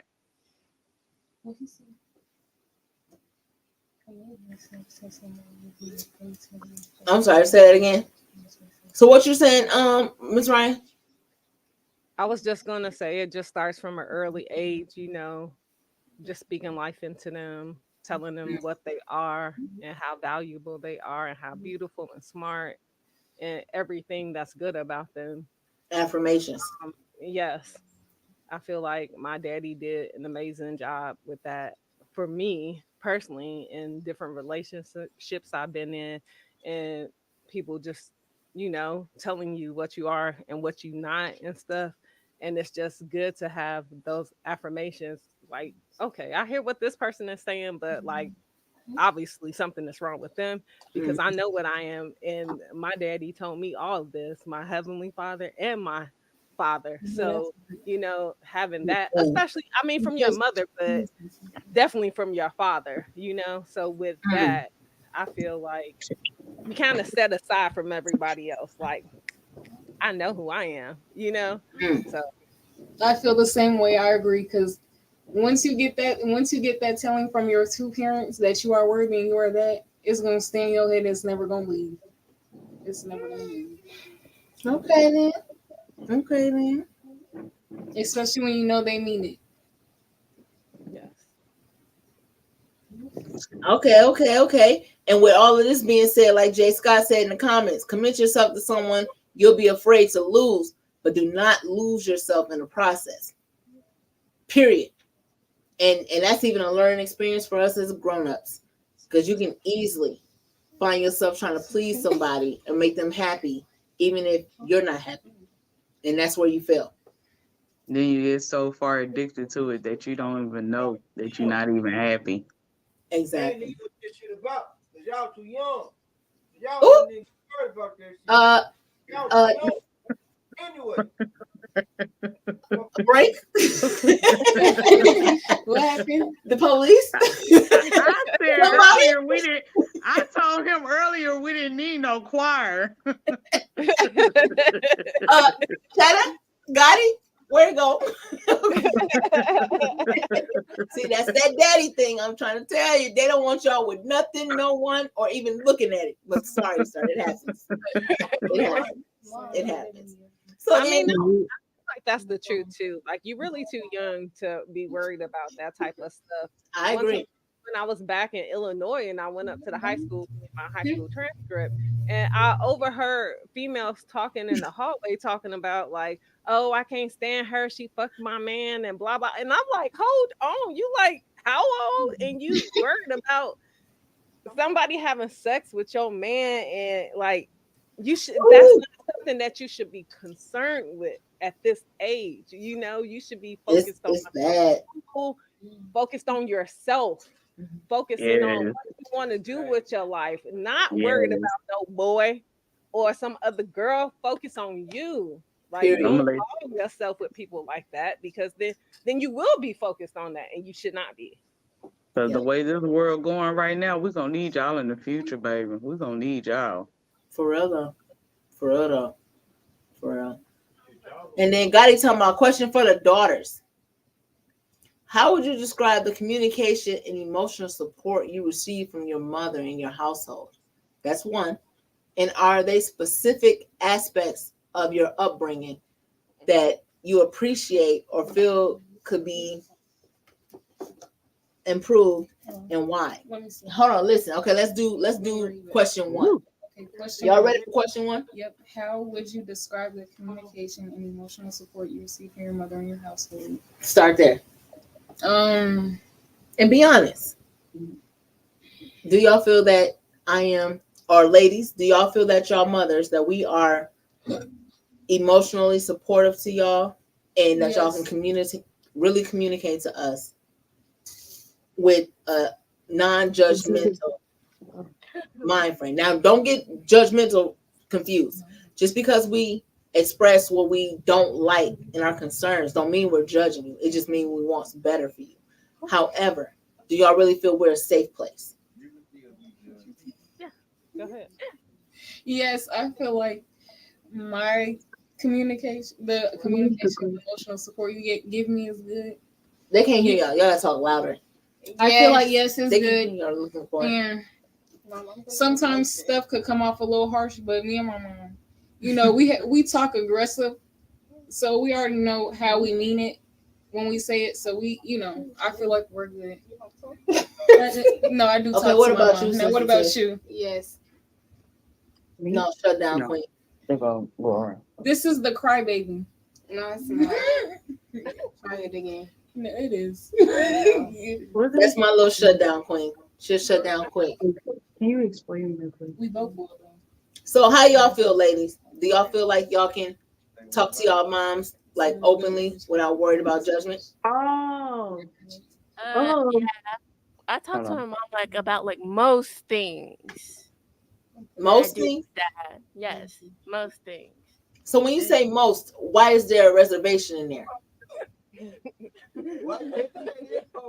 I feel like, especially her, she likes to talk to her sister about certain things. Like when she first started her menstrual cycle, she told her sister instead of telling me. I was highly offended because I said, your sister is not going to buy your pads. So you need to be talking to me. And there's nothing wrong with telling me, like, I'm your mom. I've been through that. So if your sister, but like you told her first, but you could still come to me and tell me too. Yeah. So I feel like if it's the older sister, you know, our older sister's been through, you know, what we're going through. So I feel like when we come to them, they have better advice. Like, and you know, they'll say it a better way, but like, you know, not to sugarcoat anything, but you know, if we don't want to go to our parents, do you feel disgusted like going to your mom about some things, about stuff like that? Do you feel like it's nasty about periods? Yeah, like just women stuff like that. No, not really. So why you would choose to go to your big sister versus your mama on anything that you choose? Why her over me? Because my sister understands me better. What you mean by she understands you better? Is it that she's going to be sensitive on her approach versus me? Yes, just say that's exactly what it is. Let's be honest. That's exactly what it is. But she's still gonna go hard though. She's still gonna go hard after she's sensitive. But not like me. I might come a little aggressive right away. I'm working on it. Listen, it's a process, okay? I know. That's why I laugh. Don't ask me to be that soft right away. I'm trying. It's a reality check. Say the question again. Okay, so the question is, how would you describe the communication and emotional support you receive from your mother in your household?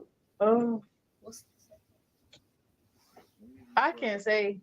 It's some stuff. It's most stuff I can talk to my mama about, but some stuff, it's like you can be scared to talk to her about, because like it's some stuff she be telling you that you not supposed to do that you want to talk about, so you'll be scared to talk to her, because that's how I am. There's still some stuff I'm scared to talk to her about, but at the end of the day, you still have to talk. You could talk. That's your mom. You can come talk to her about anything. She's always going to talk to you. So you just gotta. When you feel like it's the right time, then that's when you can, have communication with her. Okay, and that's an eye opener for us parents, to be honest, because we want to be y'all safe place, but we want to create those boundaries. We are not y'all friends. That's exactly right. So y'all approach is a specific desire that we look at. We're specifically looking for y'all to come with respect, come with knowing that you're talking to your parent and not your friend. That don't mean that you can't talk to us about everything you talk to your friends about. But we're not your yes man. We want you to live. We want you to be the smartest in any situation. And we're not there to judge you. Your friends are actually there to judge you because they either want to look better than you in the situation or look down on you in the situation, or to say that they are happy that they didn't experience what you experienced. And I know y'all don't see that now because they're your friends. But in the long run, no, you didn't listen to it. Your friends don't even be your friends later. So with your parents, we're trying to save you from embarrassment or regret in the long run. And our approach comes off aggressive right away. And we're working on that. We have to work on that. But our protection, us mothers especially, we are very overprotective. We're overprotective of our children, of our men, of anything that we love, our friendships even. We are guarded over. So we are still trying to learn how to make sure our approach is not going to push you away, but it can still be honest and straightforward and not sugarcoating like all the yes men that we see around y'all. That's all it be. And I tell my kids the same thing. If you have a yes man, and my problem is like, I don't want you to go through that because I went through that, and I don't want you to look as stupid as I looked when I went through that. Period. That's your name out here in the streets now. This shit is embarrassing as fuck. For you, not for me. Exactly. And you'll be 38 years old, and they still can remember something you did at 16. Exactly, because I tried to tell you. You got access to that. But I feel like, and because they don't want to see you in a better light, they always want to remember you for the worst. Yes, they do. Very true. Very true. Because the envy in Yes, them, they don't want to see the better. Yep, I tell them. we got to represent our parents as the best. And represent your parents. Yes. Yeah. For real. Because your parents is that. my parents is bosses, and I'm going to be one too. Okay. That's all I ask. And I am. That's all I ask. So then when Gotti asked us, he said, are there any specific aspects, children? This is for all y'all girls. Are there any specific aspects of your upbringing that you appreciate or feel could be improved? And why? I feel like is there anything specifically in your upbringing that y'all feel that we could have done differently or better, or that we did great at? How we raised y'all, could we have improved that, or y'all satisfied with how we raised y'all? And why? I'm satisfied, but I feel like now, if I was at the age that I was, like, let's say if I was still in like 6th grade and 8th grade dealing with them girls that was messing with me, I feel like y'all should have went a little bit harder on me, so I would have been cut them off, like faster. Like, you know what I mean? No, go back. The girls that I was, I feel like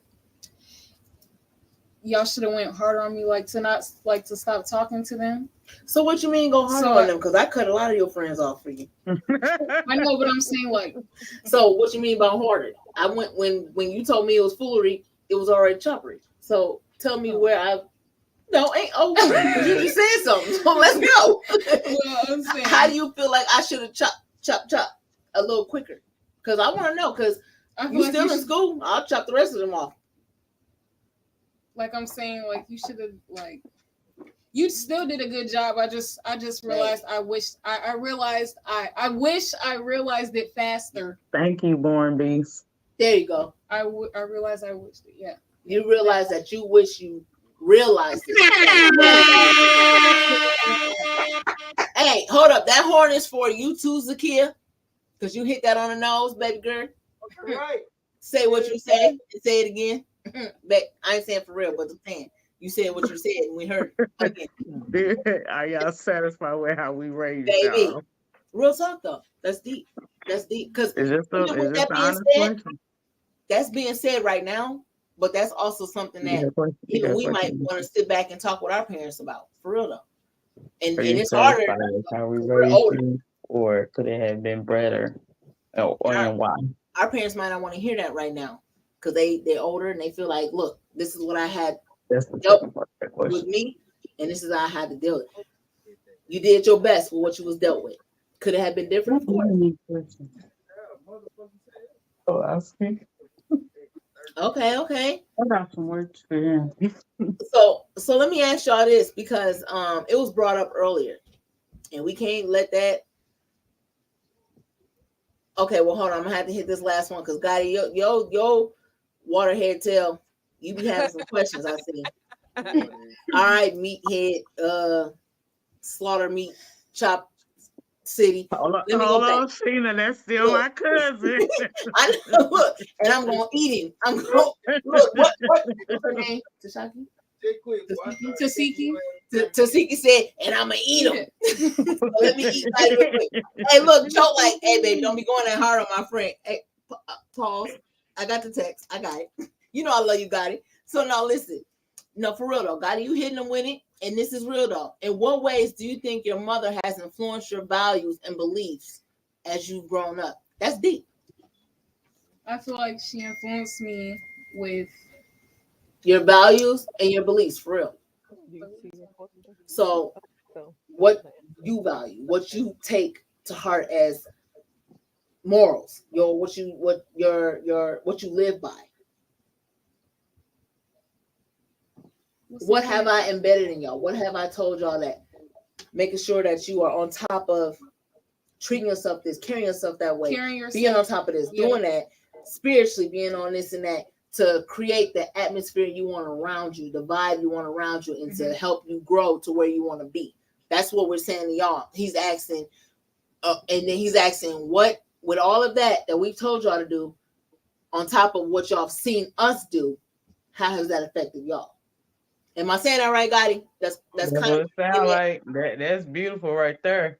Okay. I feel like spiritually, yes, and okay. Like the biggest value. And you can be honest, because I know y'all seen stuff that y'all shouldn't have seen. Yeah. You can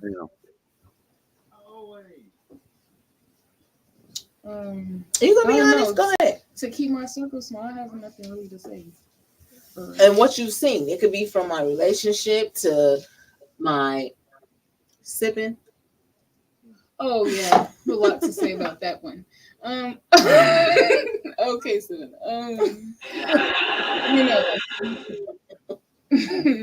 play a lot. With relationships, do I need to take a break? With relationships, to not trust no man. Why not trust him though? Don't trust him when? When should you not trust him? When they give you red flags. That's it. Well, you learn. That's true.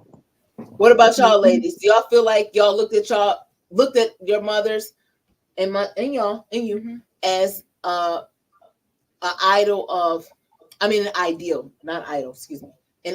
of, I would love to be like my mother minus this or that, or exactly like that. You know what I'm saying? Can I say one more thing? Yeah, one more thing.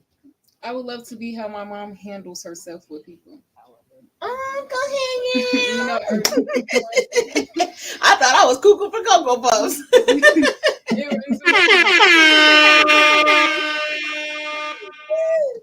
Okay, Honorable. Cheers to that. You can say it.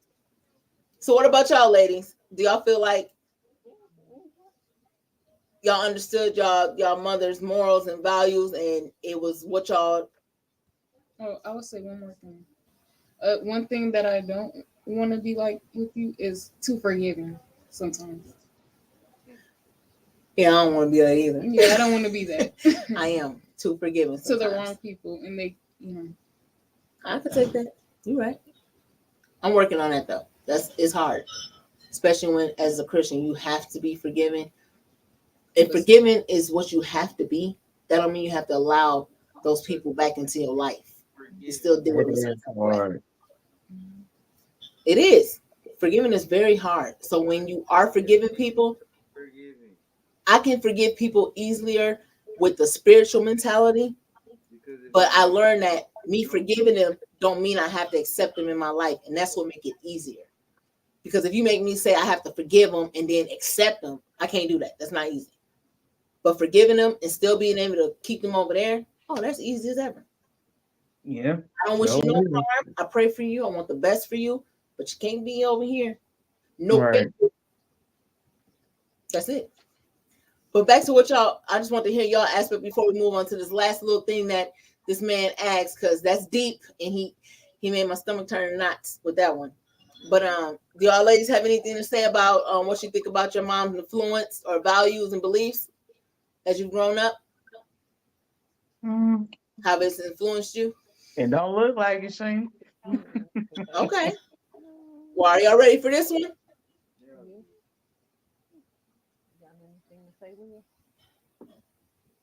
Okay, my kids don't have anything to say.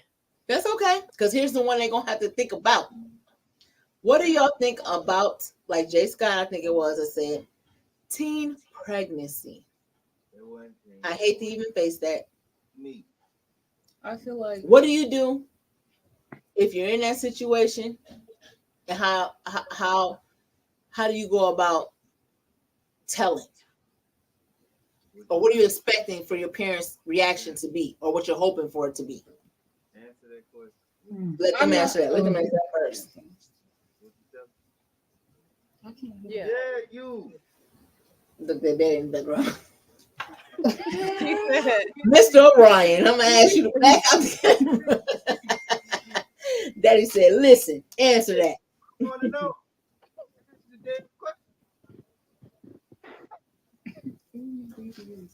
This is the last question. What do you have to say? Say that. What are your thoughts about getting pregnant as a teen, or would you ever be put in that situation? Like what? Like I would never be put in that situation. You'll never be putting it, but if you were ever putting it, only a if, or if you knew someone, if you knew a friend that was in that situation.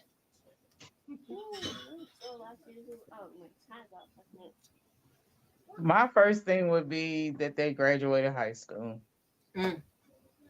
That's my only thing. Most definitely. Hit the horn on that. I don't care about the rest. I don't care if you was 16 and graduated high school. Just graduate high school. I don't give a damn about the rest. I don't care. Because if you call yourself dropping out for a second to be a mom, you ain't going back. There's no going back. Yep, it sure isn't. Psych yourself out.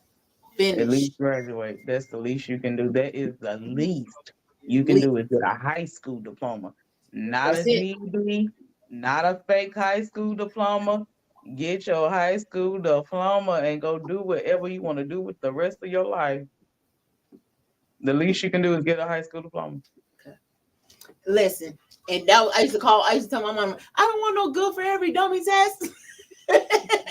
GED, good for every dummy. but you know what? I learned that GED was not that. It was hard as ever getting a GED, okay? I went all the way through high school, baby. And then it didn't tell me nothing that I wasn't smart. I was smart. But I was trying different schools. Okay, we hear you, bro. We hear you, bro. She said, look, Auntie Tina said the big sister prepped the younger sister for the mom. And you say less because the show did, you know it. I know that's right. You are. Okay, well, hold on, baby. J. Scott hit me with one more. We're gonna hit that. But yeah, back real quick with this, wrap up on that. You don't want to put yourself in that because as easy as it is, you think it is to get pregnant, y'all ladies. It's harder to take care of them. It's harder to take care of. It's deadly. You can die having a baby. You can die getting rid of a baby. And The even baby though get you bad think too. that the baby ain't gonna stop your life, it does. Because emotionally, as a mother, that tie is never gonna leave. So you're gonna always have in the back of your conscience for this child. And the way you think you love that boy, you're gonna love that child even more. And therefore, you're gonna drop everything to make sure that child's right. And that child gonna demand everything, even without you knowing it. They ain't gotta talk. You got appointments. You got this. When they get sick, you gotta do that. Everything is gonna take away. They take. Kids take. Absolutely. It's not a negative. It's just a reality. It's hard. It's hard. Oh, man, I'm gonna start. So think about that when you're putting yourself in situations that can put you in that predicament. What's up? I said, take. How you Real make that talk. positive? That's not what it is. He said, That's from a father. how do you make that That's seem? not what it is. Take. That's not what it is. This ain't our episode. I'm gonna tell you why it is take. I can use two words. I can say take, or I can say demand. And when I say it ain't take, ain't, I don't think that's the right respect. okay, I'm gonna rephrase it then. So instead of saying take, I'm gonna say demand. And when you're demanding, you're in constant need of something. Just like taking, you're in constant need of wanting something or needing something, right? So let's use the word demand because demand is a little bit friendlier. How are they taking? Because they didn't ask to be here though. Okay. So how are they taking? That's why I say taking is not the right word because they didn't. So I'm gonna rephrase it. I get that, and I can understand your approach on that. So with that being said, I'm gonna rephrase that because it's more friendlier saying, especially when it's a baby, an innocent situation. Demand. They demand your time. They demand your emotion and support. They demand you taking them to these appointments or ensuring that their safety, their health, their security, all this is done. So in that whole win circle, your time is devoted to this one little person, so you don't matter anymore. And that's a huge responsibility. Even us as parents, we make it look, I can say every parent on here I'm looking at, we make it look too easy, to be for real. Because y'all got more than what y'all think. And there's people that have only one child in that household and they're struggling. That parent's struggling to make sure they even have the little bit, the bare minimum, because it really is that hard. Now, we might physically be able to give y'all what y'all asking for, but y'all might not know what we mentally is breaking down with trying to make sure and ensure y'all have that. Because it's hard out here, especially for your black and brown parents that y'all looking at. It's hard. So I feel like as a teen, getting pregnant and having a baby, you have to give up a lot and pour into this little person that you have. And then, I mean, I feel like some people may end up resenting it or wanting to go out like at a later age when you're, say, early 20s or whatever and party hard. And now that child is like a little bit older and it's like, where are you, mom? But it's like, well, I had to do all of this stuff and I missed out on so much stuff because I had to be there. But like, that's not their fault. So it's like, you don't really want to put yourself in that situation. But if you are in that situation, you just have to make the best of it, have the best support system that you can, and keep moving forward and growing. Because I mean, that's all that you can do. But just try to go about it in the most positive way as possible. Yeah, that's real. So let me ask y'all, Jessica, I have one that either we can touch on real quick or we can close out with and have this for the men and the women, because I think this is important for our daughters and sons, because our sons get overlooked. And that's, how are we helping to combat depression and strengthening the mental health of our daughters and sons. Did the sons answer that on their last question? Because I don't remember. I don't remember seeing that. I don't think so. I don't think I heard that either. So if not, and I'm sure Gotti or my hubby can tap in and tell us if not. If not, I feel like that right there, J. Scott, that's deep. And that's deep to where it should not just be to just our daughters, because our sons' mental, especially the black men, they don't get enough attention on their mental states. I feel like that's a big one right there that should be addressed together, and we should all sit together again, and that should be a big topic of discussion right there. Do y'all agree? Yes, definitely. Yeah, that's a big one. Like real talk. It's cute in little sentences. But right, y'all. I swear. I love seeing y'all ladies' faces. Yeah. I love seeing y'all ladies' faces. I love hearing y'all opinions because I feel like I'm not alone. I feel like y'all women, y'all understand me. I feel like y'all girls, y'all understand my daughters, and my daughters understand y'all, and y'all make us look at.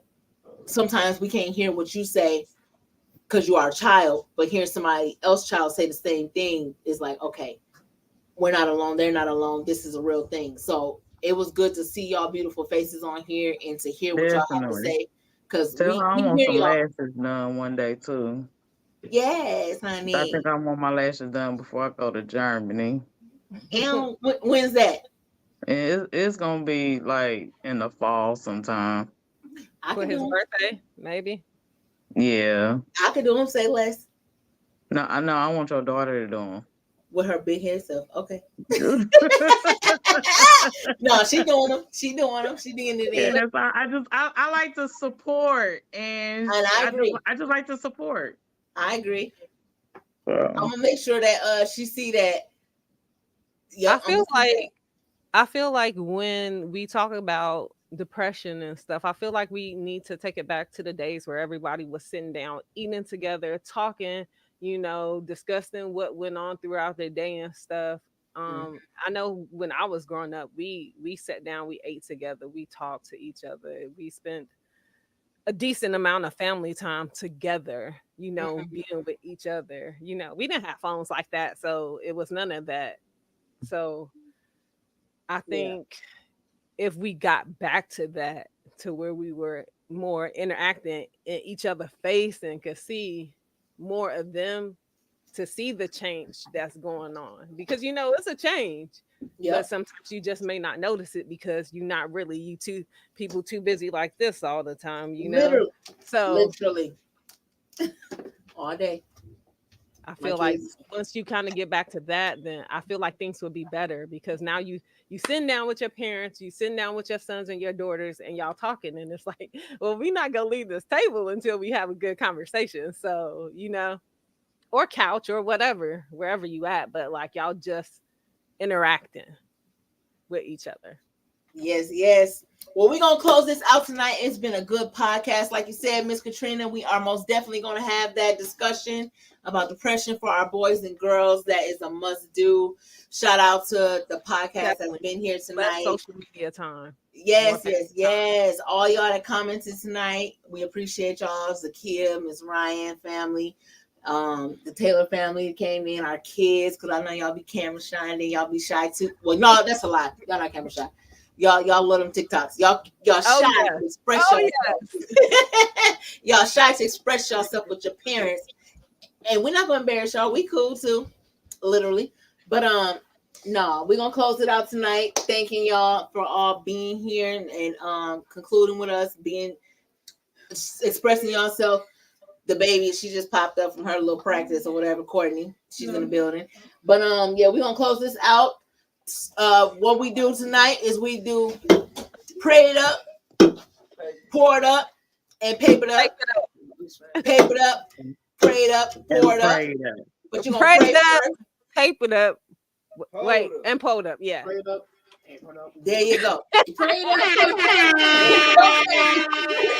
up, pay it up, and then we gonna pour that up. We're gonna salute to that. We're gonna get it together. Listen. Hey, baby, as long as I said all of them, just know We're going to That's all salute that Trina from the Can You Handle It podcast. Thank y'all for watching us too. And we're going to shout out on that. Good night, ladies. If y'all got a drink tonight, spit that up. Thank you for having me. I will go leave now. And we're going to pour up to that. Good night, ladies and gentlemen. What's up with the hoes? What's up with the hoe? Yes. What's up? What's up with the hoes? What's up with the hoe? Yes. What's up? What's up with the hoes? What's up with the hoe? Yes. What's up? What's up with the hoes? What's up with the hoe? Yes. I said pray, I'm peppered, ain't no pole, that's a mo. I stay pray, I'm peppered, ain't no pole, that's a mo. I stay pray, I'm peppered, ain't no pole, that's a mo. I stay pray, I'm peppered, ain't no pole, that's a mo.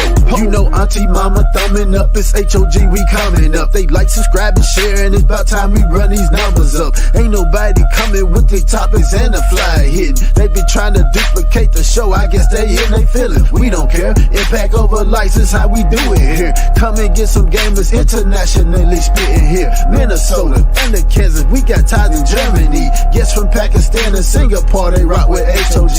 Like, subscribe, notifications to all. Like, subscribe, notifications to all. Like, subscribe, notifications to all.